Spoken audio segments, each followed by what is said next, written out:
So I get these random ass white hairs that grow out of my head. I don't know if anyone else has these. And of course I had to put it under the microscope, right?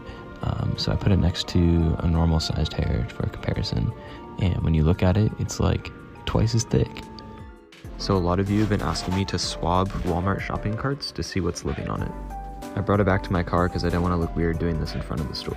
And the Q-tip was actually pretty dirty.